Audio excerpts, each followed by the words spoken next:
Stardew Valley is finally making its way to the Nintendo Switch, bringing the fun of farming to players everywhere, even on the go. In celebration, we've put together a list of several handy things we think all players should be aware of going into the game. Stardew Valley might seem like a shallow experience, but there's a lot of depth tucked away underneath all the fields and fishing poles that you'll encounter throughout the game. To help you have a better first year, we've put together a list of things that we think are extremely important to be aware of.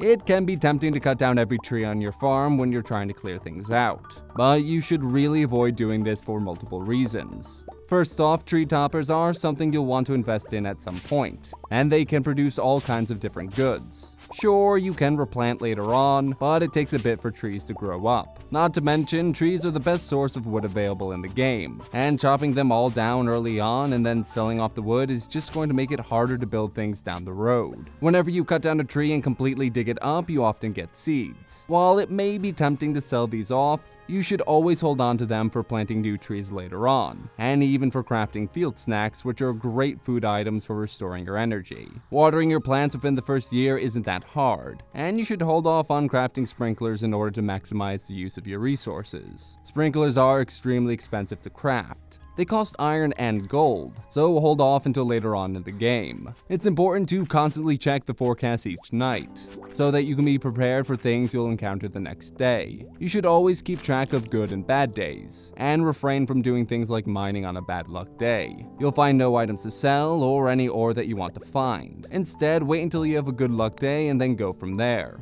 For many, the farming life can be dull alone, and it's tempting to jump into a marriage as quickly as possible. While marriage can be helpful in the game, we suggest holding off until later on, after your first year, as it doesn't really have any early game benefits. We've all done it. We're running around, items in tow, just joyously enjoying our time, then you decide to go mining. You die or pass out, and poof, all your valuable items are gone.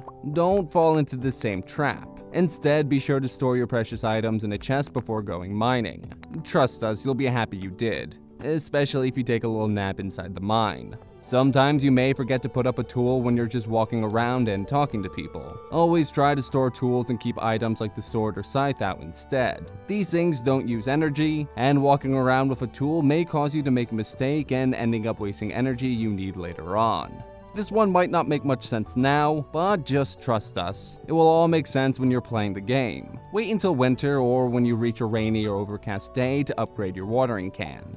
Just trust us. Trash cans can sometimes hold really handy items, but you need to be careful when you check them. Checking out trash cans near other characters can cause them to look down upon you, costing you friendship points you might need at a later point in the game. While it can be tempting to max out your energy and stay up working all night, it isn't recommended. Staying up past 2 AM will cause your character to pass out, even if they have their energy full. To maximize your time and energy, try to go to bed before midnight, as staying up past midnight will make your character's energy much lower the next day, which isn't a good thing at all. Keep these things in mind when playing Stardew Valley, and be sure to avoid them wherever possible. Of course, if you're just playing the game for the first time, you should feel free to make mistakes. You're not going to be able to make every event happen, and sometimes it's better to make a mistake and learn from it later on. And that's the end of our video. If you enjoyed what you saw, be sure to like and subscribe.